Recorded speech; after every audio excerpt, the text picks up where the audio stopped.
Ashamaa jira jirtu kabajamtootaa fi jaalatamtoota OIB akkam nagaa fayyaa keessanii isiniin jecha oduu qabannee isiniif dhiyaannee jirra. Oduu tanaa wajjin Andaraartuu Shaamiti. Mishaa cirrii maaliif daddachatti hin dhiyeeffamne wiixata dabre abukaatoo isaa fi namoonni imbaasii Ameerikaa irraa dhufan daddachatti argamanis poolisiin mishaa hin dhiyeessine ture. Akka abukaatoo irraa hubannetti abbaan alangaa mishaan akka hidhame ta'uu ajaja hin kennine jedhee falmuus mishaan hanga ammaatti hidhaa jira jechuudhaan dubbatamee jira. Gabaasa dabalata kana akka taantu simbiraan geenya.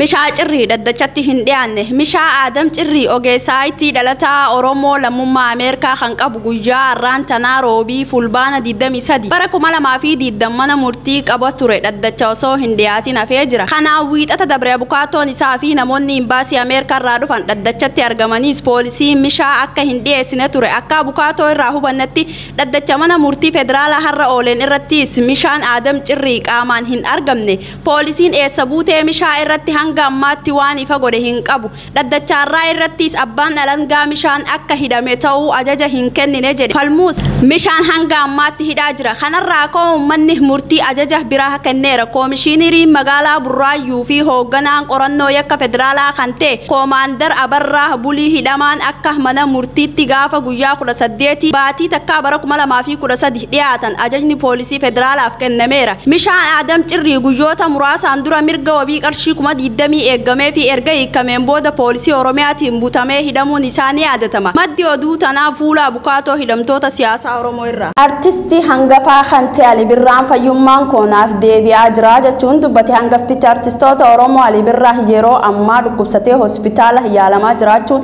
gameessi umriin isaa waggaa 73 kun 72 dabranii Finfinneetti yaalamaa ture.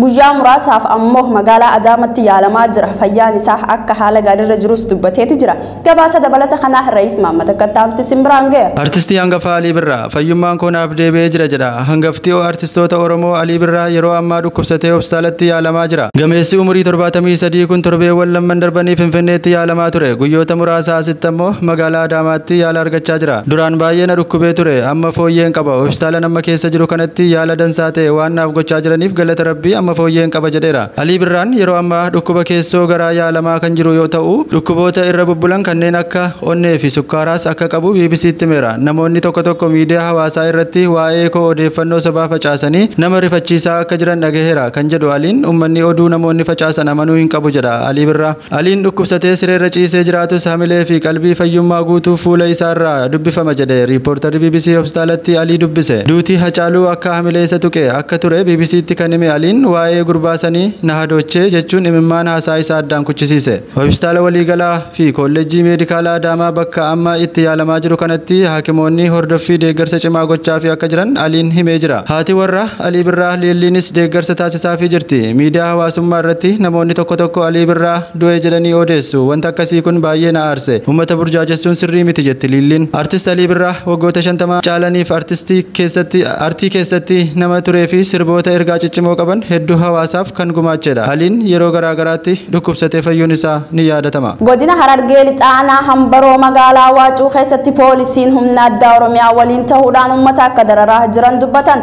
Keessattuu poolisiin maqaan isaa Kuchaa Alamaazuu jedhamu kan gaafa Abiyyiin Ahmed saamicha labse san uummata naannoo sanii irratti saamicha gaggeessaa ture. Ammallee uummata nagayaa ganda keessa deemuudhaan hidhaa fi tumichaan akka dararaa jiru namni nuti achirraa dubbisne OIB'tti himanii jiran. Gabaasa dabalata kana akka taanti simbiraan geenya. Godina Harargee lixaanaa Hambaroo magaalaa Waacuu keessatti poolisiin humna addaa Oromiyaa waliin ta'uudhaan uummata akka dararaa jiran dubbatan. Keessattuu poolisiin maqaan isaa Kuchuu Alamaazoo jedhamu kun gaafa Abiyyi Ahmed saamicha labse san uummata naannoo sanii irratti saamicha gaggeessaa kan ture. Ammallee uummata nagaa akka dararaa jiru namni nuti achirraa dubbisne OIB'tti himan. San qofaa miti nama ganda keessa deemuudhaan qeerroo hedduu irratti reebicha akka godhaa jirullee dubbatan. Qeerroo maqaan isaa Alishuu Mahmad jedhamu badii takka ammallee akkanatti uleedhaan cafaqee akkuma suuraa irratti agartan kana godhee jira jechuun dubbatan. Fuulbana 23 bara 2020 godina Jimmaa keessatti gochisuu kanneessaa waraana mootummaatiin godina Jimmaa aanaa Limmuutitti dargaggoota gaafa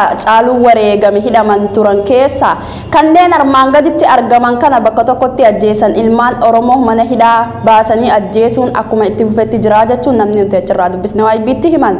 Hooggantoota ABO'tii fi akkasuma qondaaltota ABO kan mana hidhaa keessatti argaman manni murtii guyyaa irraan tana akka ba'an murteessullee waraanni mootummaa balbala irra dhaabbatee akka isaan hin baane akka dhoorkaa jiru dubbata. Qondaaltota ABO fi namoota biroo dabalatee walumaa galatti nama 20 takkaaf manni murtii olaanaan godina addaa naannawaa Finfinnee mirga wabii kanaan dura manni murtii sulultaa murteesse ol iyyannoodhaan ittifamee ture mirkaneessee fi yaalii ajjeechaa fi hokkara qindeessitan jechuun kan shakkaman namoota hidhaman keessaa qondaaltota ABO dabalatee namoota 28tiif kanaan dura manni murtii bulchiinsa magaalaa sulultaa mirga wabii birrii 1700 hanga 25 tokko isaaniitiif eeguus ni yaadatama. Haa ta'u malee ajaja mana murtii diduudhaan poolisiin Oromiyaa shakkamtoota kana butuudhaan mana hidhaa Burraayyuu fi Sanbataatti jijjiiruudhaan ol iyyannoo gara mana murtii olaanaa godina addaa naannawaa Finfinneetti fudhate. Manni murtii olaanaa godina addaatis gaafa guyyaa 3 baatii takkaa bara 2013 xalayaa bulchiinsa mana hidhaa godinichaatiif barreesseen shakkamtoota kanarraa mirga wabii sarbuun akka mana hidhaa turan ajaja dabarsuudhaan OIB dabalatee miidiyaaleen hedduun dabarsuu isaanii ni yaadatama. Guyyaa irraa garuu manni murtii olaanaa godinichaa murtii murteesseen ol iyyannoo abbaa alangaa godina addaa naannawaa Finfinnee kufaa godhuudhaan mirga wabii namoota 28tiif mana murtii sulultaa eegee ture keessaa kan nama 20 takka akka mirkanaa'u jechuudhaan dhoorkaa gaafa guyyaa 3 baatii takkaa bara 2013 barreesse haquusaatiin ibsuun hidhamtoota siyaasaa kun akka hiikamaniif xalayaa gara bulchiinsa mana hidhaa godina addaatti ergee jira. Tolegaa daawwattootaa fi kabajamtoota keenya oduun irraaf qabannee isiniif dhiyaanne asumarratti kan goolabamu ta'a hanga oduu biraatiin walitti deebinutti nagaan nuuf tura.